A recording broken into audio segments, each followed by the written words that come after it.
good morning, good morning. You get all the light on my face. This morning we're going to talk about the power of looking good. So what inspired me to talk about the power of looking good is we were talking this morning in our morning workout. 3 times a week we have Colleen Riddle, who's a personal trainer in Florida. She zooms in to our house and she works us out on this intense workout for 30 minutes. So you got kettlebells, 15-pound weights, that ball, mats, more weights, all this paraphernalia, bands. So Colleen, she sits here on the iPad and she coaches Kimmy and I on working out. And of course, I'm always fascinated with motivation and how things work, even including me. So one of the things that I'm fascinated by is, okay, what are the odds that 3 times a week for 30 minutes, I'm going to work out with the intensity that goes beyond wanting to work out, right? Now, I know there's some people that have the identity that they're like, intense workout people, and maybe all they need is music, and for 30 minutes they'll just take themselves to the limit, right? By themselves. Well, that's the holy grail. That's where you want to get to, so that it's part of your identity and it's a habit and you actually get juice from it. But how do you get there? How do you get to the place where you just love doing it and it's natural? Well, you got to find motivation. You don't need motivation when it's habit. Habit takes over and it's just who you are and you do what you do. Like, I don't need to be motivated to connect with people I meet and be curious about them and learn about their lives and their businesses and their families and why they're here on Lanai or why they live wherever they live. And I don't need to be motivated to do that. It's who I am. I'm a connector and I'm curious. And, I don't need to be motivated to ask them probing questions that some people might consider to be none of my business or take a lot of courage to ask.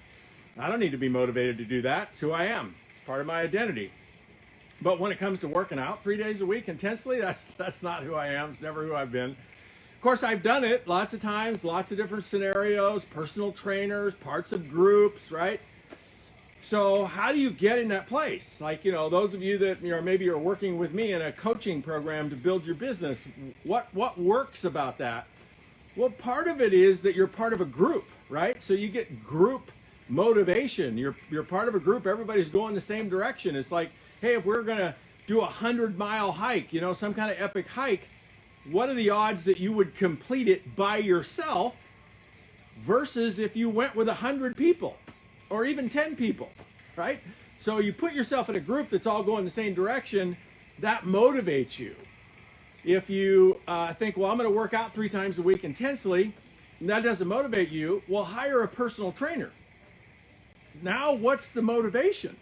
Well, the motivation is the same thing as the group motivation. The motivation is to look good, right? So if it's just us, we can't access the motivation of looking good. Now, we can access, okay, I'm going to work out so that 6 months from now I look good, but that's super delayed gratification, right? That's 3 or 4 or 5 times a week, you got to work out when you don't really want to work out, and 7 days a week times 3 or 4 times a day, you have to eat right, because that's more important than working out. So super delayed gratification, right? You can't eat that marshmallow. You can't eat any marshmallows throughout the day for like 6 months. Plus you got to work out. Lots of delayed gratification. You need massive motivation to get you through that period until it's habit. So I was just reflecting on, okay, why do I actually put everything down at 7 o'clock in the morning, put my hiking on hold, put everything else on hold, and do these workouts when I don't like doing them? Simply to look good.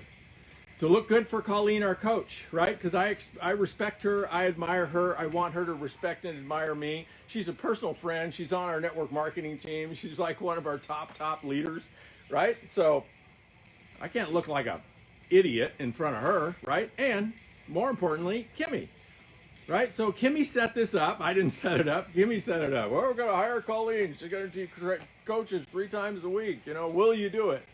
Well, I'm tempted to say no, I'm too busy, but that wouldn't be looking good in front of Kimmy. So I say, yeah, I'll do it. Okay, once I say, yeah, I'll do it. Now, if I break my promise, I really look bad because I'm not keeping my word, and I'm, supposedly a man of my word, unless I'm not for some reason, right? So what has me playful out for 30 minutes 3 times a week? Looking good for Kimmy, looking good for Colleen. So you want to set that up, folks. You want to set up an environment and a structure that supports your motivation. Access motivation wherever you can. Now, do I have a vision about working out? Do I have a vision about getting fit? Yeah, I have a vision about losing another 30 pounds. I got 30 pounds off from hiking 150 miles a month. That plateaued. That didn't work anymore. I needed to do something different. My knees started barking on me. So if you'll notice, I haven't been doing daily dose of salt down on the trail because I'm healing my knees, and I'm doing something else to get fit, to get rid of that next 30 pounds. And so I got to access motivation. You got to access motivation to do whatever you want to do. So whether you join a group, or you recruit a group, or you hire a coach, or you make a promise, do something so that you access looking good. Because it's a powerful, powerful ego-based motivation. It's different than affirmations and vision for sure. It's kind of a cheap hack.